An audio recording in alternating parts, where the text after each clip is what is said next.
السلام عليكم ورحمة الله وبركاته. أهلا ومرحبا بكم في حلقة جديدة من قناة إيزي إنجليزي.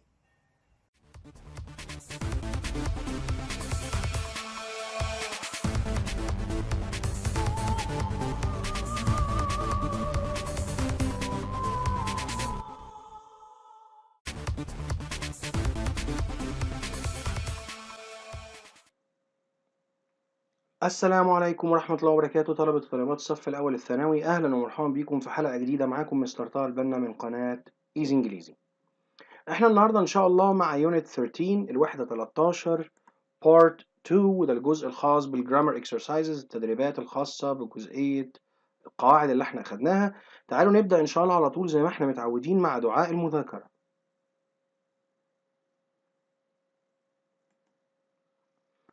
اللهم إني أسألك فهم النبيين وحفظ المرسلين والملائكة المقربين، وأن تجعل ألسنتنا عاملة بذكرك وقلوبنا بخشيتك وأسرارنا بطاعتك، إنك على كل شيء قدير وحسبنا الله ونعم الوكيل. ونقول بسم الله.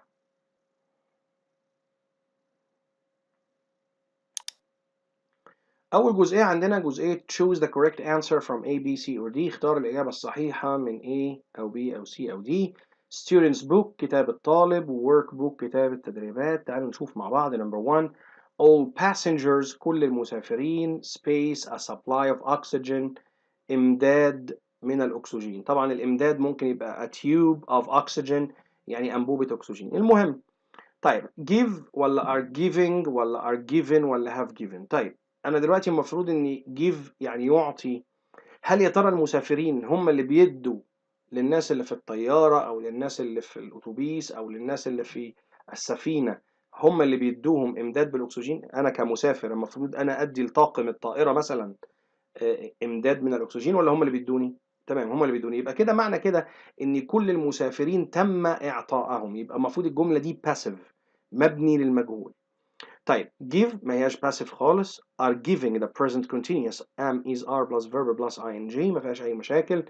are given دي اللي ممكن تبقى passive لأني am أو is أو are. حط are لأن الجملة present simple ممكن، وجاب لي تصريف ثالث من الفعل give يعطي، فتبقى given التصريف الثالث بتاع give. وهنا have given ده present perfect عادي جدا have أو has التصريف الثالث، لأن لو ده passive المفروض has أو have been زائد التصريف الثالث. يبقى إذا كده خلاص انحصر الشغل بتاعي كله على الإجابة C، وتبقى هي الإجابة فعلا الصحيحة. Number 2 the lighthouse of Alexandria فنارة الإسكندرية أو منارة الإسكندرية spaced by earthquakes in the 14th century بواسطة الزلازل في القرن الرابع عشر. يبقى جرى لها ايه؟ تعالوا كده نشوف نلاقي الفعل الدامجد هو اللي منتشر في كل الإجابات. طبعا damaged هو الشائع زي ما احنا شايفين في الأربع اختيارات. فيا ترى بقى was damaged، وطبعا أنا بادئ بفنارة الإسكندرية أو منارة الإسكندرية، دي لا تصلح إنها تكون فاعل أو تقوم بشيء، فبالتالي هي شيء غير عاقل، فغالبا بتكون الجملة passive. وبالتالي برضو عندي كلمة by earthquakes بواسطة الزلازل، لا يبقى أكيد جملتي passive. طب أنت ليه بتقول كده يا مستر؟ ما احنا اوريدي واخدين الجرامر عن الباسيف، يبقى أكيد التدريبات على الباسيف. مفيش مشكلة، بس أنا دايما بتخيل إن الجمل مختلفة، وبتخيل نفسي إن أنا في امتحان، لأني طبعا لو هي في امتحان بتيجي من يونتس مختلفة أو بتيجي من مواضيع مختلفة، فبالتالي مش هقدر أتعرف على إنها كانت باسيف أو لأ. فأنا بتخيل إن الجملة جديدة تماما ملهاش أي علاقة بالموضوع الجرامر اللي أنا شرحته أو درسته. تمام كده؟ أنا كطالب يعني درسته، وأنا كمدرس طبعا شرحته يعني، فده اللي أنا أقصده، إن أنا ما بقطع علاقتي خالص بجزئية الجرامر اللي أنا شرحتها، وبحس إني أو بحسس نفسي إن الجملة دي جاية في وسط امتحان، فبالتالي أنا هتعامل معاها إزاي عشان بس نقدر نتعرف. فأنا كده خلاص لقيت by earthquakes كمان، يبقى بواسطة الزلازل، يبقى دي جملة passive. طيب والقرن الرابع عشر يبقى ده ماضي، حلو جدا. يبقى was damaged ولا is damaged ولا has damaged ولا damages؟ طبعا damages present simple، has damaged present perfect، مفيش been عشان تبقى passive. طيب is damaged دي present يا جماعة، وطبعا passive، بس دي present أنا عايز past لأن أنا بقول في القرن الرابع عشر، يبقى أكيد was damaged هي الإجابة الصحيحة. تعالوا نشوف باقي الأسئلة في السلايد اللي جاي.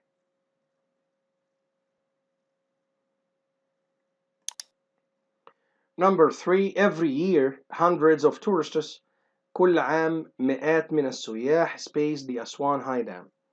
طيب واضح كده إني هقول بيزوروا، صح كده؟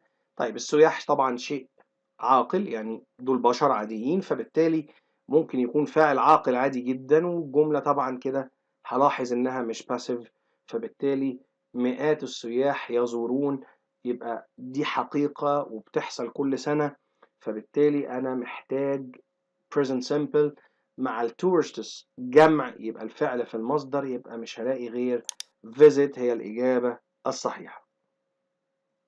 Number 4 the Aswan High Dam سد أسوان العالي space between 1960 to 1970 اتبنى، من الواضح طبعا built كله فيه built، اتبنى بين عام 1960 وعام 1970.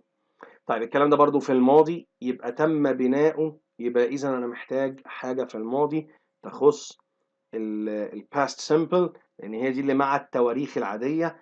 was built past simple، is built المفروض إنها present simple، will be built future، و had been built دي past perfect، وال past perfect بيحتاج حاجتين حصلوا، يعني حاجتين حصلوا في الماضي، أنا عندي حاجة واحدة، يبقى أنا مش محتاج past perfect، أنا محتاج past simple was built هي الإجابة الصحيحة.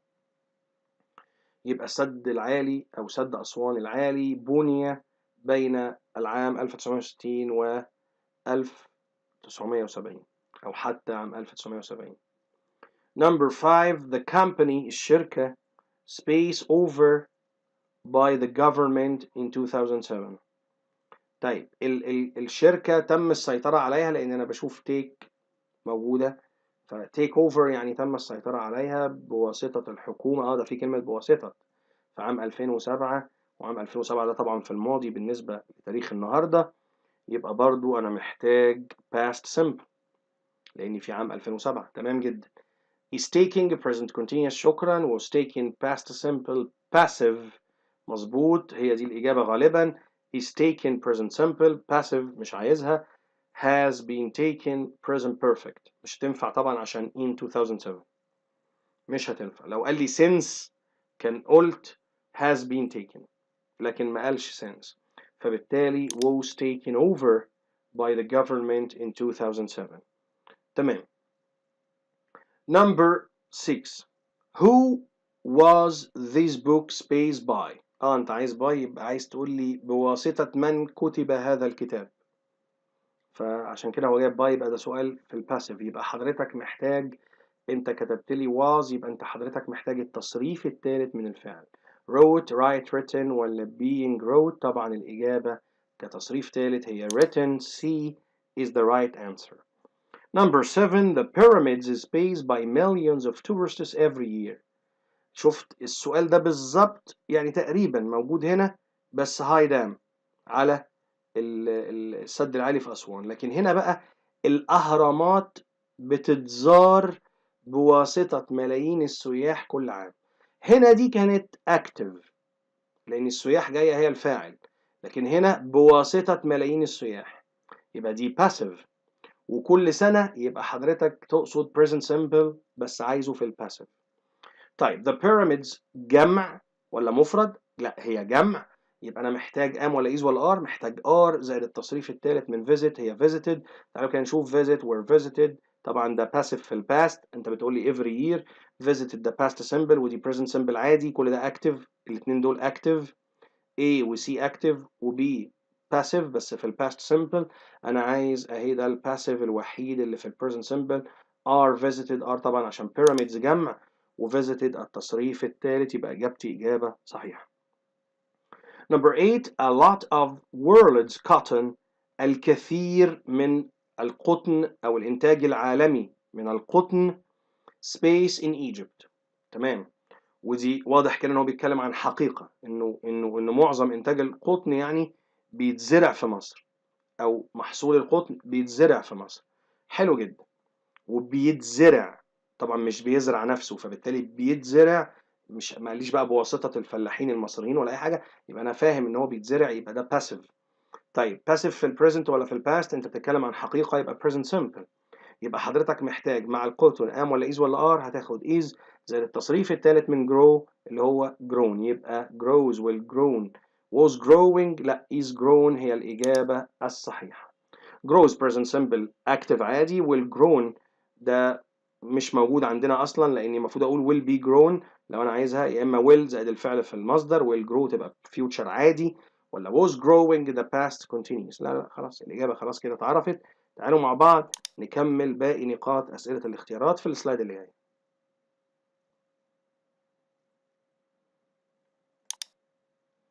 Number 9 clocks space for telling the time. الساعات لإخبار الوقت. أنت بتقول لي use يستخدم يبقى بتستخدم، صح كده؟ بيتم استخدامها يعني passive برضه. طب بيتم استخدامها ده past ولا present؟ ده المفروض present، أنت بتستخدمها بشكل دائم على طول أصلا، يبقى دي عادة أو حقيقة موجودة في present simple. يبقى clocks am is are لا هتاخد are زائد التصريف الثالث من use يبقى used. وضحت الإجابة number B are used.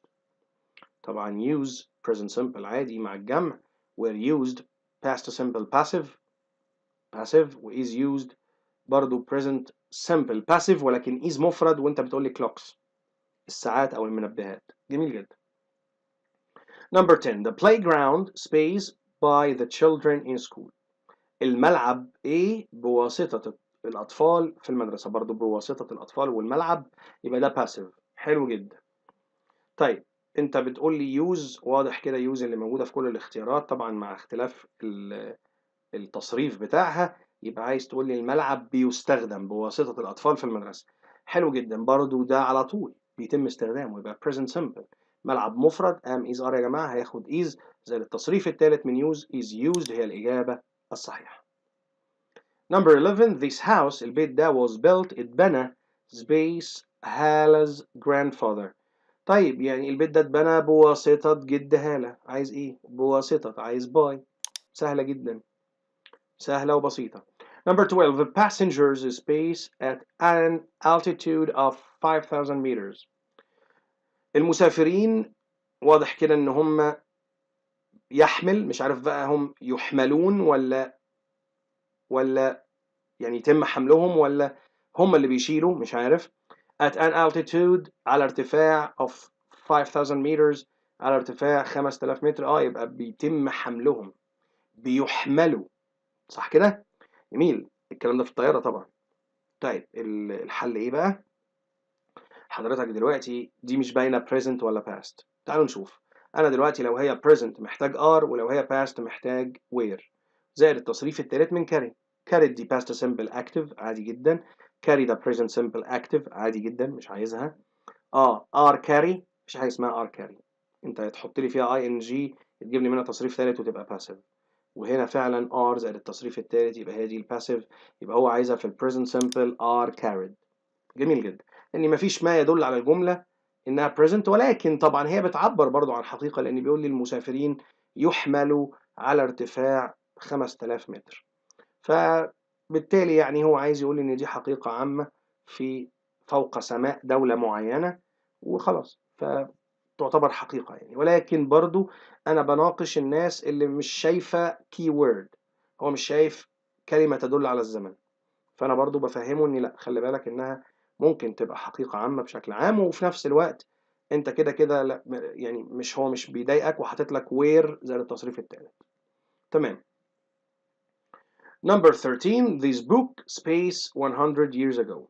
هذا الكتاب space. طيب انت واضح ان عايز تقول يكتب، طبعا الكتاب مش بيكتب، الكتاب اتكتب، يبقى هقول تمت كتابته او اتكتب من 100 عام، منذ 100 عام. حلو جدا، منذ 100 عام يبقى انت the past simple. جميل جدا، يبقى الكتاب هياخد was ولا where؟ هياخد was. التصريف الثالث من write wrote written هو التصريف الثالث، هلاقي فعلا الاختيار عندي اسمه was written وهي الإجابة الصحيحة. طيب كده دي كده من 1 ل 13 كلها الاكسرسايزز اللي جت في الكتاب نفسه وفي كتاب التدريبات. تعالوا نشوف بقى جيم نفسه عامل لنا ايه. Number 14 oil البترول and natural gas والغاز الطبيعي are space under the ground. تمام، البترول والغاز الطبيعي بيتم ايجادهم، لان انا شايف find في الاختيارات مع اختلاف تصريفاتها يبقى بيتم ايجادهم تحت الارض. طب عرفت منين انه بيتم ايجادهم؟ ما هو حاطط لي ار، هو حاطط لي ار لان البترول والغاز الطبيعي، يبقى انا محتاج بعدهم التصريف الثالث. طيب to find ولا find ولا found ولا founded؟ مفيش حاجه اسمها founded، اوعى يضحك عليك. find found، يبقى انا عايز التصريف الثالث found. number C هي الاجابه الصحيحه. تعالوا نستكمل مع بعض باقي الاسئله في السلايد اللي جاي.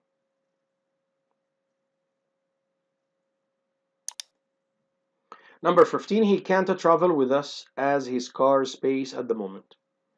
تمام، هو مش هيقدر يسافر معانا as his car لأن سيارته space at the moment. at the moment ده present continuous مضارع مستمر. هقول عربيته بتصلح، خلي بالك دي بتصلح. لو أنا قلت is mending يبقى العربية هي اللي ماسكة المفك وبتصلح حاجة، لا طبعا ما ينفعش، ما ينفعش. يبقى العربية بتتصلح، سيارته بتتصلح. طيب و at the moment يعني present continuous، يبقى حضرتك عايز ام ولا is ولا are مع السيارة أو مع سيارته؟ عايز is. جميل، الجملة المفروض إنها present continuous، يبقى حضرتك بتعوض عن ال continuous لأنك هتجيب التصريف الثالث من الفعل، فمش هينفع لو أنا سبت التصريف الثالث يبقى تساوت ال present simple بال present continuous. فبالتالي عشان أعرفك إن الجملة بتدل على ال present continuous بجيب being، يبقى أنا رضيت ال perfect، رضيت ال passive أنا آسف، وفي نفس الوقت رضيت ال present continuous.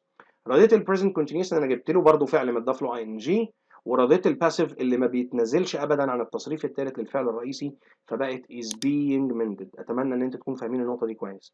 تاني بقول الباسيف في ال present continuous بحط am و is و are. ال present continuous بيحتاج فعل متضاف له ing، والباسيف بيحتاج التصريف الثالث من الفعل الرئيسي. هعمل انا ايه دلوقتي؟ هجيب التصريف الثالث من الفعل الرئيسي ولا هحط للفعل الرئيسي ing؟ قال لك لا، انت كده كده محتاج فيرب تو بي في الباسيف، هتجيب له فيرب تو بي متضاف له اي ان جي، يبقى انت كده رضيت البريزنت كونتينيوس، وهتجيب لي التصريف الثالث من الفعل الرئيسي، يبقى انت كده رضيت الباسيف، فهي تبقى is being mended. ده بالنسبه للناس اللي بتحب تفهم being جت منين. تمام. Number 16 a lot of new modern schools، الكثير من المدارس الحديثة should space to educate people well. ينبغي أن إيه؟ لتعلم الناس بشكل جيد أو جيدا. طيب يبقى الكثير من المدارس الحديثة يجب أو ينبغي أن تبنى، أنا ملاحظ build، يجب أو ينبغي أن تبنى لكي تعلم الناس بشكل جيد أو جيدا. طيب حلو جدا، يبقى should دي هنا وقلنا يجب أن تبنى، المدارس مش هتبني نفسها، فيبقى ده passive، وأنا مع الأفعال الناقصة بجيب بعديهم verb to be لأن أنا لازم أحط verb to be في الباسيف في حالة المصدر، فيبقى should be، وبرضو التصريف لأن احنا اتفقنا إن الباسيف لا يتنازل عن التصريف الثالث للفعل الأصلي، يبقى should be التصريف الثالث من build، مظبوط جدا built، يبقى should be built هي الإجابة الصحيحة. Number 17 our football team، فريق كرة القدم بتاعنا space in 1964. طيب التاريخ ده في الماضي، التاريخ ده في الماضي. طب كلمة form هي كله موجود formed يعني تكون، يبقى عايز أقول فريقنا لكرة القدم تكون في عام 1964 1964 أو 1964. حلو جدا، أنا أقولها له إزاي بقى تكون؟ ده الكلام ده في عام 1964 يا جماعة، يبقى ماضي بسيط. our football team ده مفرد ولا جمع؟ فريق كرة القدم بتاعنا. اوعى تقول ان فريق يا مستر ده 11 لاعب وغير الاحتياطي يبقى جمع، لا، هقول لك ان كلمة تيم اسمه اسم جامع. يعني ايه اسم جامع؟ collective noun. يعني ايه اسم جامع؟ اسم معناه جمع لكنه هو مفرد، لان انا اقدر اقول تيمز فرق، اقدر احط لها اس فتبقى تيمز فرق. هلاقي على نفس الوتيره دي كلمات كتير جدا زي كرو، سي ار اي دبليو، كرو يعني فريق برضو ولكن فريق عمل، زي مثلا اقول كابينت كرو يبقى فريق العمل المتواجد على متن الطائره اسمه كابينت كرو. تمام، انا اقدر اقول كروز عادي جدا. هلاقي كلاب نادي، ما انا بقول النادي الاهلي، النادي الزمالك، نادي الاسماعيلي، ما ده نادي بيحتوي على فرق لعده العاب، ده برضو اسم جامع. سكول اسم جامع، كلاس اسم جامع. شوف الفصل عندك فيه كام طالب، كل دي اسمها اسماء جامعه، احنا بنقول عليها collective nouns. فخلي بالك هي معناها جمع ولكن تعامل معامله المفرد. فاور فوتبول تيم، فريقنا لكره القدم او فريق كره القدم بتاعنا، اسمه مفرد، يبقى هياخد عشان في الماضي البسيط هناخد was ولا وير. لا انا قلت هناخد was على فكره، وكانت واضحه قوي ان انا بجاوب تمام. زائد التصريف الثالث للفعل، يبقى انا محتاج was formed. هلاقي فعلا ان في عندي الاجابه نمبر بي هي الصح، وهي اللي عليها العين زي ما بنقول. طيب نمبر 18 a lot of people. لا a lot of people ايه ده؟ a lot of money يا راجل، في حد ما يشوفش الفلوس؟ طيب a lot of money، كثيرا من الفلوس او من النقود، space on the development of our country. طب انا عندي الفعل طبعا spend بتصريفاته المختلفه، يبقى من الواضح الكثير من النقود، الكثير من المال ينفق على تطوير بلدنا of our country، على تطوير بلدنا. حلو، يبقى الكثير من المال او الكثير من النقود تنفق، مش هي اللي بتنفق نفسها، يبقى ده برضه passive. طيب هل هي بتنفق بشكل اكنه يعني حقيقه؟ طبعا بتنفق حقيقه، ده present simple. ما هقولش، مش هقول انفقت خلاص، لا لا لا، ده انا بقول بتنفق، خلي بالك. طيب لتطوير، عشان ده انا عايز اعمل تطوير يبقى هفضل انفق، يبقى دي حقيقه، شيء present simple. فبالتالي money برضو اسم لا يعد ويعامل معامله المفرد. مش هقول بقى اسم جامع، money اسم مفرد يعامل معامله اسم مفرد لانه اسم لا يعد. برضو تاني بقول اهو، بلاش اقول اسم مفرد، هقول اسم لا يعد ويعامل معامله المفرد، لاني ما بحطش اس لكلمه ماني، ما بقولش مانيز. يعني انت معاك 10 جنيه، معاك 10 دولار، معاك 10 جنيه استرليني، معاك 10 جنيه سوداني، معاك 10 ريال سعودي، وهكذا. كل دي مش بتقول ان انت معاك فلوسات، انت بتقول ان انت معاك فلوس. فدي بقول I have money، ما بقولش I have monies. عشان كده بنقول تعامل معامله الاسم المفرد. يبقى انا محتاج الجمله في present simple، يبقى money اسم مفرد تاخد تعامل معاملة المفرد. تاني بأكد، يبقى تاخد is. التصريف الثالث من spend spent spent، التصريف الثالث، يبقى a lot of money is spent هي الإجابة الصحيحة. ننتقل مع بعض للسلايد اللي جاية نكمل الأسئلة.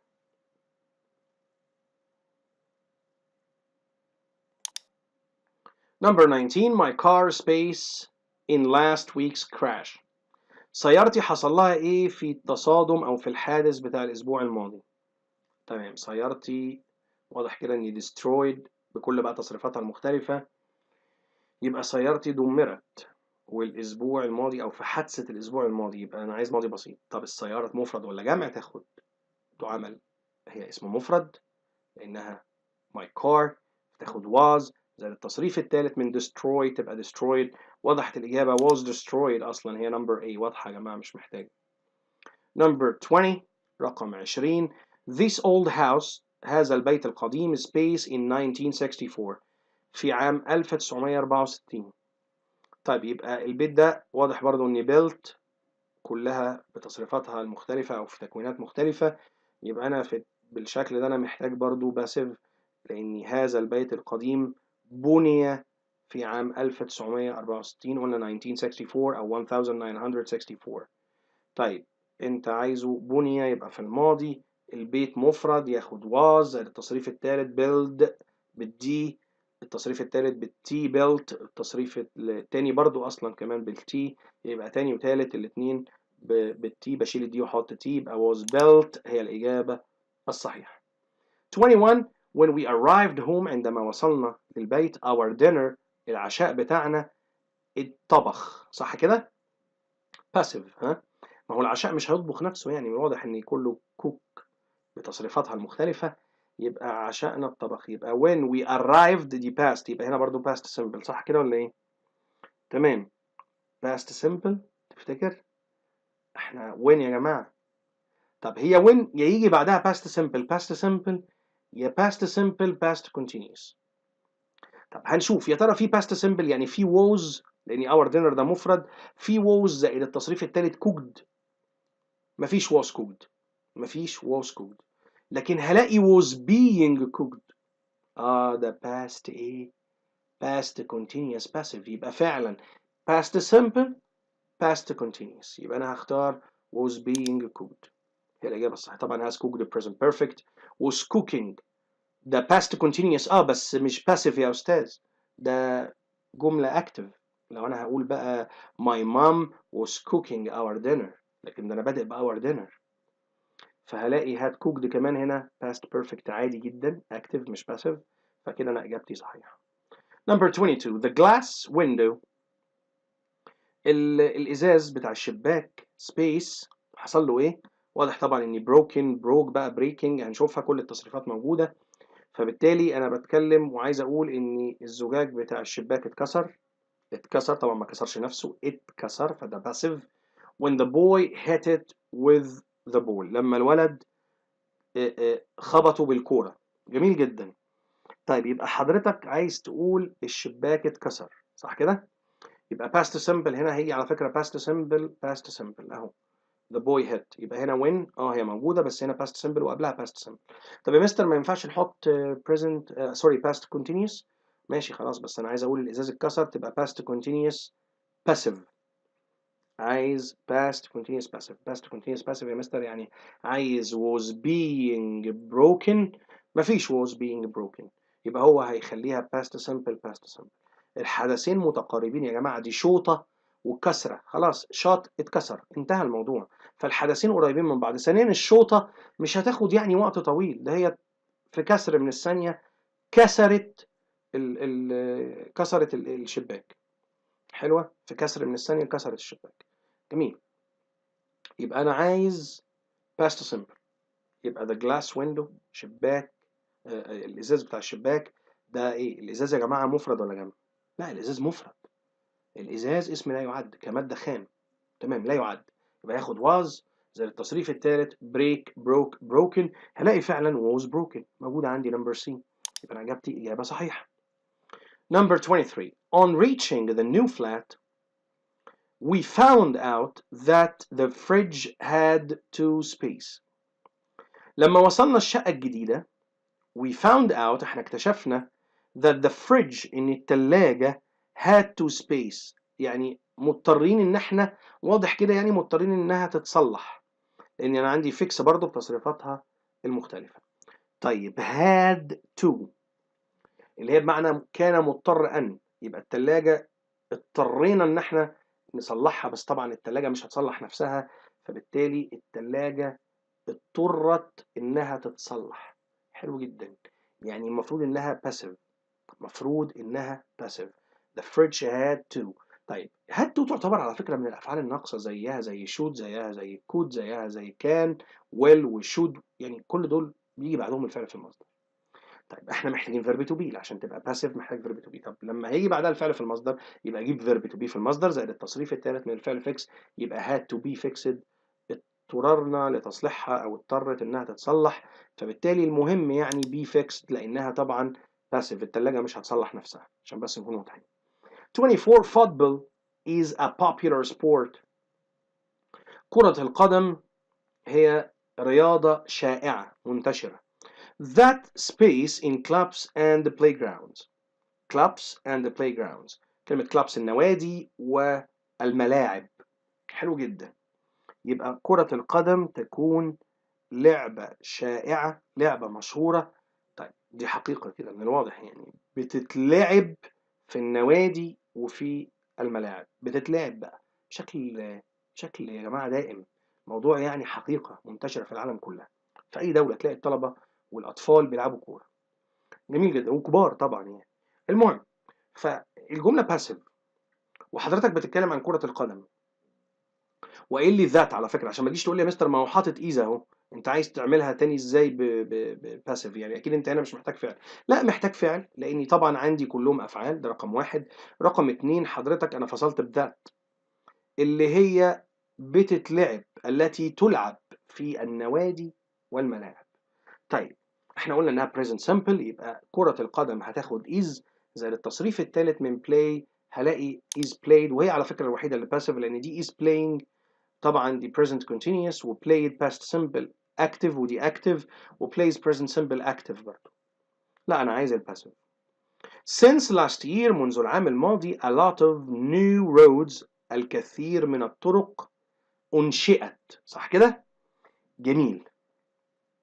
حضرتك أنشئت دي في الماضي صح؟ حاجة أقول لك لأ، أنا مش عايزها في الماضي البسيط، مش عايزها past simple. ليه يا مستر؟ أنا عندي since. عندي since last year يا جماعة، يبقى أنا محتاج since أبقى عارف بتيجي في أي زمن. واحد طبعا هيقول لي أنا مذاكر يا مستر وعارف في ال present perfect. مظبوط، هقول له صح، أنت صح. طيب present perfect طبعا الكثير من الطرق الجديدة أنشئت، يبقى أنا عايزها passive، وحضرتك بتقول لي present perfect يبقى has أو have been زائد التصريف الثالث من الفعل يبني. طيب الطرق، كثيرا من الطرق الجديدة، كلمة طرق أهي roads متضاف لها اس يا جماعة، يعني جمع، يبقى هتاخد have been زائد التصريف الثالث. فعلا هلاقي الإجابة رقم دي have been built. إجابتي إجابة صحيحة.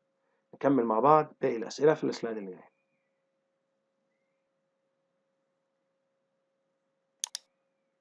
26 space this car made in China. هذه السيارة صنعت في الصين. يبقى هل هذه السيارة صنعت في الصين؟ يعني passive، يعني passive. تمام. يبقى هل صنعت في الماضي بقى ولا في المضارع؟ طب عموما لو هي في الماضي يبقى انت محتاج was، لان دي هذه السيارة مفرد فتاخد was. مفيش was في الاختيارات. يبقى اذا هل هذه السيارة بتتصنع في الصين؟ شفت كده؟ غيرت ترجمتي لما اجي استخدم is. يبقى is this car، هل هذه السيارة تصنع في الصين؟ شفت الفرق ازاي في السؤال؟ بدل ما كنت بقول صنعت اضطريت اقول تصنع. يبقى هل هذه السيارة تصنع في الصين؟ كده اجابتي اجابة صحيحة. present simple. 27 my students طلابي hope to space a permission to leave early. طلابي بيتمنوا اني ايه، طبعا هنا انا عايز حاجة واضح انها give يعطي او يعطوا، يعني يتم اعطائهم. permission a permission يعني اذن او تصريح to leave early ان يغادروا بدري. هم محتاجين تصريح من حد، يبقى هم كده محتاجين ان يتم اعطائهم. حلو جدا. to ده زمن ايه ده بقى ان شاء الله؟ انت بتقول لي to. طيب to يبقى انت هتجيب لي فيرب to be في المصدر، مش to دايما بيجي بعدها الفعل في المصدر. تمام، يبقى to be والتصريف الثالث من give to be given number A. بس موضوع سهل وبسيط، سهل وبسيط. number 28 the criminal المجرم must have space by the police last week. المجرم اكيد طبعا من واضح arrested، يبقى انا عايز اقول اتقبض عليه بواسطة الشرطة الاسبوع الماضي. من المؤكد must have. طب بس must have دي والمجرم اتقبض عليه بواسطة البوليس، انا عندي بواسطة يبقى ده passive. طيب must have اصلا بيجي بعدها تصريف ثالث يا جماعة. طب وبعدين والباسيف عايز تصريف ثالث. طب ماشي، ما انت التصريف الثالث اللي انا قلته في الاول هيبقى التصريف الثالث من فيرب تو بي، لان انا محتاج فيرب تو بي زائد التصريف الثالث من الفعل الاصلي، يبقى must have been arrested. اهي الاقيها موجوده، فعلا موجوده في الاختيارات. number 29 it's space that Egypt is the birthplace of civilization. من يعني يقال ان مصر هي محل ميلاد الحضارة، ده المقصود بها يعني. the birthplace مكان ميلاد أو محل ميلاد الحضارة of civilization. طب بيقال دي أنا أقولها إزاي بقى؟ it إيه؟ بيقال مش يعني passive. مين اللي بيقوله؟ ما قاليش، بس هو ما قاليش بواسطة مين، هو بيقول لي يقال. طب it ودي حقيقة، لأن ناس كتير بتقول أوي إن مصر هي مهد الحضارات زي ما إحنا بنقول، عشان بس ما أقولش محل ميلاد دي وتبقى مش مهد الحضارات أو مهد الحضارة. حلو جدا. أقولها إزاي بقى؟ passive وإيت عايز فيرب تو بي، وقلنا دي حقيقة لأن ناس كتير اللي بتقول كده، فعايز present simple يبقى عايز is زائد التصريف التالت، وهي الوحيدة اللي موجودة على فكرة passive is said، يبقى it is said. يعني مش هقول it says، مين اللي بيقول؟ it غير عقل، said فين فيرب تو بي عشان تبقى passive is saying the present continuous active، تنفعش. number 30 the government الحكومة says تقول that next year taxes ان الضرائب بتاعت السنة اللي جاية space next year taxes يا جماعة يعني ضرائب. اللي هيحصل في ضرائب السنة القادمة. طب هو انا شايف reduce بتصريفاتها المختلفة، يبقى reduce معناه يقلل، يبقى سوف تقلل، لأن أنت بتقول لي العام القادم، يعني أنا عندي كلمة دالة أهي. والحكومة بتقول إن الضرايب هتقلل، تمام، هيتم تقليلها، يبقى باسف. الضرائب بقى كده كده هيتم تقليلها، مش فارق مفرد ولا جمع، هي هتاخد will، عايز verb to be يبقى be في المصدر، will be زائد التصريف الثالث من reduce، يبقى will be reduced فعلا موجودة من غير ما أبص حتى على الاختيارات، أنا بقدر أحل.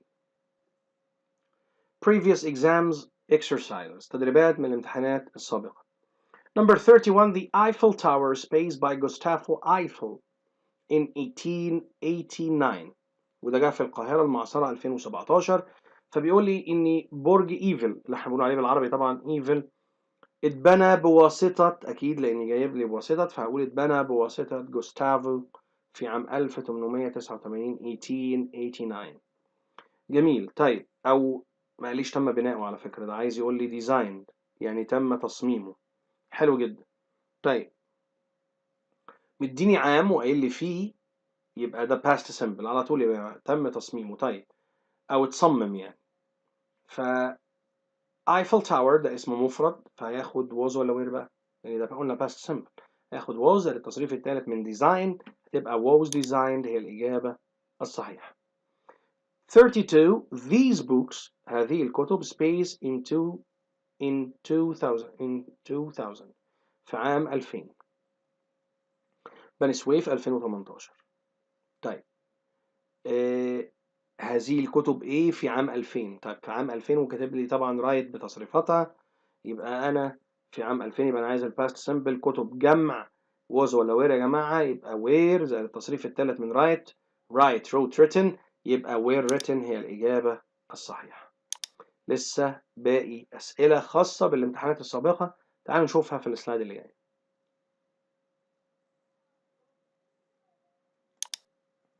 Number 33 I prefer food، أنا بفضل الطعام space by my mother، اللي إيه؟ cook يبقى اللي بيطبخ بواسطة ماما، صح كده؟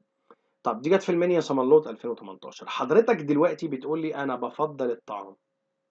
طيب أنت بتفضل، عايز verb to be، طب ما أنت حاطط لي تفضل أصلا، أنت حاطط لي تفضل الفعل الرئيسي، يعني I prefer أنا بفضل، هنحلها إزاي دي؟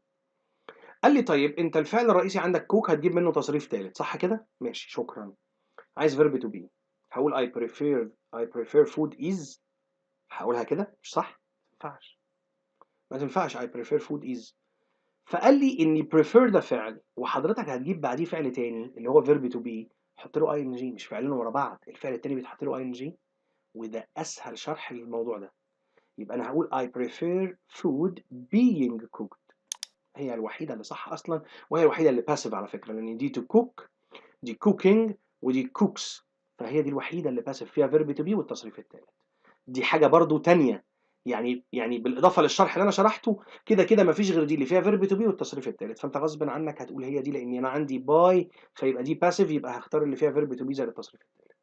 عايز تفهمها؟ قلت لك هتحط، انا عندي بريفير الفعل الرئيسي اللي موجود عندي، وحضرتك عايز تستخدم فعل رئيسي تاني اللي هو يطبخ، تمام، عشان تقول الطعام اللي بيتطبخ. حلو جدا. وكده كده انت بتحتاج فيرب تو بي، وبعدين الفعل الاصلي اللي انت هتحطه في التصريف الثالث، يبقى اول فعل بيقابل prefer هو verb to be، فهاتهولي بتضاف له ing، لان فعلين ورا بعض الفعل الثاني متضاف له ing، والتصريف الثالث من الفعل كوك. يبقى انا كده شرحتها لك بالطريقتين، اول طريقه اللي انا قلتها دي، وتاني طريقه ان حضرتك مفيش غير دي الوحيده اللي فيها verb to be زائد التصريف الثالث، تمام، عشان لو جات لك حاجه زي كده في الامتحان هتبقى واضحه بالشكل ده. 34 It's space that Egypt will win the cup، عايز يقول لي يعني بيتقال ان مصر او الناس مصدقه ان مصر سوف تفوز بالكاس. طيب ناس مؤمنه ان مصر، طبعا believe بتيجي بمعنى يصدق او يؤمن ان مصر ستفوز بالكاس. طيب حلو جدا، وده شعور عام شائع present simple يعني، يبقى ايد بتاخد ايه؟ ايوه ايد بتاخد is زائد التصريف الثالث is believed، صح، وهي برضو الوحيده اللي فيها verb to be وفيها التصريف الثالث، ودي جت في المنيا 2018 برضو في المنيا. المنيا مطاي بقى 2018 برضو السؤال رقم 35. The car space before I used it. السيارة حصل لها ايه؟ طبعا واضح ان الفعل wash بتصريفاته المختلفة، يبقى السيارة اتغسلت قبل ما انا استخدمها. حلو، اتغسلت قبل ما انا استخدمها. حلو، يبقى انا عايزها past simple ولا ايه؟ مفيش past simple يا مستر. طب امال قبل ما انا استخدمها؟ طب ما انا استخدمتها قبل ما انا استخدمتها يا مستر، مش هستخدمها. انت ليه بتقول قبل ما انا استخدمها؟ قبل ما انا استخدمتها. يعني ده past simple، وانت بتقول قبل دي before جاي بعدها past simple، يبقى قبلها past perfect. شفت بقى؟ past perfect had، ايوه، والجمله passive had يبقى had been، اجيب verb to be زائد التصريف الثالث. وضحت يا مستر، had been washed هي الاجابه الصحيحه، وهي الوحيده برضو اللي فيها verb to be على فكره. دي had washed past perfect في الاكتف عادي، has washed برضو present perfect active، و will wash برضو future simple active. دي الوحيدة اللي passive. السؤال التاني fill in the space. قلنا بنقرا التكست كامل، ولو في حاجة قدرت تتوصل لها وانت بتقرا جاوبها اكتبها، لغاية اما ترجع تاني تراجع بشكل كامل التكست وتأكد معلومتك انها او اجابتك انها صحيحة، وتبدأ تضيف باقي الإجابات. Egypt is always a space by a lot of tourists to enjoy its fine weather. مصر دايما بواسطة كثيرا من السياح. بتتزار بواسطة، وادي is و always زائد التصريف التالت. طيب حلوة دي، ممكن أقول visited. ماشي، تعالوا نكمل. ليستمتعوا بطقسها الجيد، بطقسها اللطيف.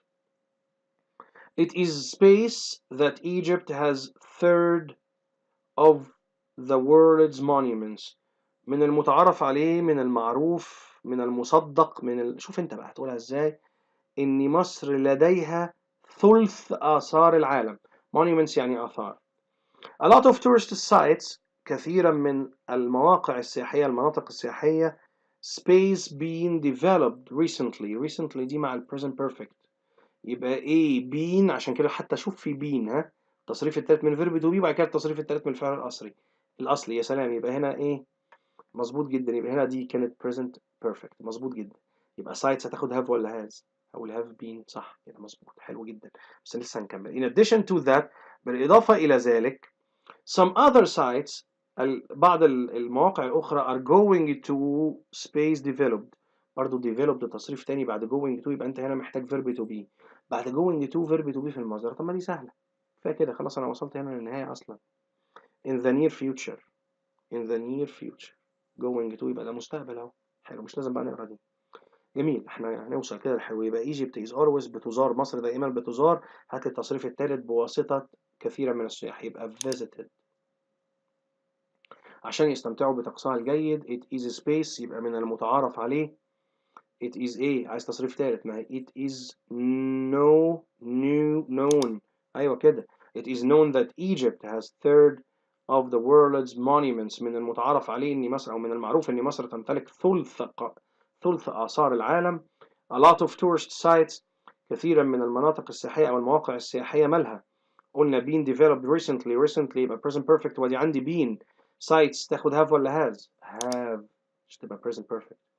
have been developed recently to attract more visitors، لتجذب الكثير من الزوار. in addition to that، بالإضافة إلى ذلك، some other sites، بعض المواقع الأخرى are going to developed. أيوة عايز verb to be. طبعا verb to be في المصدر بعد going to، يبقى are going to be developed. مظبوط جدا. تعالوا نستكمل مع بعض باقي أسئلة fill in the space. Number 2. Our deserts، صحراواتنا، are one of our main sources of wealth. هي واحدة من أهم مصادر الثروة أو الثروات بتاعتنا. If they space given due care، لو خدوا اهتمام كافي، يبقى أنا هنا لو تم الاهتمام بيهم يعني. طيب يعني إيه هحط إيه؟ Our national income can، هنا can، يبقى هنا present simple. يبقى present simple passive يا أستاذ. يبقى أنت بتتكلم على الصحراوات، يبقى جمع صح؟ اوعى if they، أصلا ما هي they يبقى جمع. يبقى if they are صح if they are given تمشي. طب ما تيجي نحل بقى على طول. صح are. Our national income دخلنا القومي can be يزيد صح؟ دخلنا القومي هيزيد can be ايه؟ يزيد يعني increase مش increase خلي بالك increase. هات التصريف التاني increased طيب increased تمام. and many of our problems والكثير من مشاكلنا will be solved ستحل. we can space the problems ما انت لسه قايل ان المشاكل تتحل يبقى نقدر نحل. we can solve كان يجي بعدها ايه؟ فعل في الماضي. we can solve the problems of food نقدر نحل مشاكل الطعام. shortage يبقى مشاكل قلة الطعام and housing problem ومشكلة الإسكان.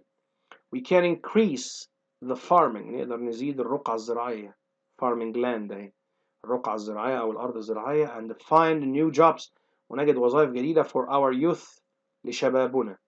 now الآن a lot of projects الكثير من المشاريع are space carried out to invest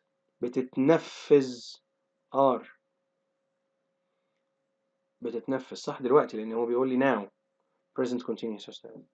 present continuous المشاريع بتتنفذ بيتم تنفيذها دلوقتي قال لي now يبقى المفروض إنها present continuous و passive. طيب أدي carried يبقى are. طب ما هي are carried ناقص إيه؟ أيوه ما أنت قايل لي present continuous فين verb to be؟ are دي الفعل المساعد أصلا في present continuous فين بقى verb to be بتاع الباسيف؟ يبقى هحط البي إيه زي ما اتفقنا ing are being carried out to the عشان نرضي ال present continuous ارضي ال present continuous بالاي ان جي وارضي الباسيف ان انا حطيت له verb to be يبقى كده انا رضيت الاثنين رضيت ال continuous حطيت ار عادي حطيت الفعل اللي بعدها اي ان جي يبقى انا كده رضيت ال present continuous وعايز ارضي الباسيف انا حطيت له التصريف الثالث وعشان بيحب هو verb to be فحطيت له verb to be بالاي ان جي. تمام كده المشكلة اتحلت كلها. Number 3 for many people للكثير من الناس money is a space النقود تكون ايه to be the root of evil مصدر الشرور احنا بنقول عليها كده يعني. او اصل الشرور ما تقوليش بقى جذر لان روت معناها جذر الشرور لا نقصد بيها اصل الشرور او اصل الشر. جميل يبقى النقود متعارف عليها انها اصل الشر حلو جدا. يبقى is ايه معروف is no لا ما تنفعش no تصريف ثالث يا استاذ known صح كده is known to be the root of evil but I don't totally agree with this idea أنا مش بالكامل بتفق مع هذه الفكرة as it can be لأنها يمكن إيه وكاتب لي can و be it وهنا يقصد بها النقود تستخدم يعني من الممكن أن تستخدم in both good and evil في الشيء الجيد والشيء الشر sides في الجانب الجيد وفي الجانب الشر يمكن أن تستخدم أنا عايز تستخدم can be دي بس في can be إيه يستخدم عايز التصريف الثالث used بس كده can be used in both good and evil sides. A lot of donation الكثير من التبرعات are given to charities تعطى إلى المؤسسات الخيرية يبقى a lot of donation are given to charities الكثير من التبرعات تعطى إلى المؤسسات الخيرية space good citizens المواطنون الصالحون أو الجيدين طبعا مش هم مواطنين جيدين فبنقول المواطنون الصالحون يبقى بواسطة المواطنون الصالحون to help the poor ليساعدوا الفقراء so لذلك if I had money لو أنا كان معايا فلوس I don't need أنا مش محتاجها في الوقت الحالي يعني خلي بالك الحالة تانية لكن بتعبر عن المضارع I don't need أنا مش محتاجها it would be space to these charities ستعطى خلي بالك would be برضو المفروض إنها passive هنا it would be تعطى يعني إيه ممكن تبقى given وممكن تبقى يتم التبرع بيها it would be donated الإجابتين يا جماعة صح ممكن أقول it would be given وممكن أقول it would be donated. كده كل إجاباتي في الكومبليشن ده أو في fill in the space كلها إجابات صحيحة. طبعا قد تختلف بعض الإجابات من teacher لتيتشر، قد تختلف بعض الإجابات حتى من بعض الطلاب. ممكن في إجابات كتير تنفع زي في النقطة الأخيرة دي اللي أنا قلت عليها. ممكن أقول it would be given، ممكن أقول it would be donated، على أساس إن هو استخدم الفعل donate في الجمل كمان اللي قبلها، وتبقى طبعا كل الإجابات صحيحة. هنا بنكون وصلنا لنهاية حلقتنا. يا ريت ما ننساش لايك وشير وما نحرمش الغير. لايك وشير وما توقفش الخير. يا ريت كمان ما تحرموناش يا جماعة من الكومنتس بتاعتكم. كومنتس واللايك والشير بيساعدنا في الانتشار أكتر، بيساعدنا في الدعم أكتر. الله يخليكم ما تحرموناش من الجزئيتين دول. وكمان لو أنت أو أنت مش مشتركين في القناة، يساعدنا اشتراككم وانضمامكم لأسرة القناة. يا ريت كمان ما ننساش نفعل زر الجرس، بيسمح لك ويخليك متابع معانا أول بأول، لأن بيجيلك إشعار مع نزول كل حلقة جديدة. الناس اللي بتحب تبحث عن حلقاتنا على اليوتيوب تقدر بكل بساطة تكتب في البحث بتاع اليوتيوب إيزي إنجليزي أولى ثانوي، هتظهر لك كل الحلقات الخاصة بقناة إيزي إنجليزي والخاصة بمنهج الصف الأول الثانوي. على الشريط اللي تحت بيظهر هاشتاج باللغة الإنجليزية، لو استخدمته في بحث فيسبوك هيظهر لك الجروب اللي باسم إيزي إنجليزي مستر البنا، وصفحة مستر البنا. يسعدنا انضمامكم للصفحة وللجروب علشان تكونوا متابعين معانا كل البوستات المهمة، وكمان لينكات الحلقات بنحطها في بوستات خاصة على الجروب وعلى الصفحة. أتمنى يا رب إن أنا أكون قدرت أساعدكم النهاردة. كان معكم مستر البنا من قناة إيزي إنجليزي، والسلام عليكم ورحمة الله وبركاته.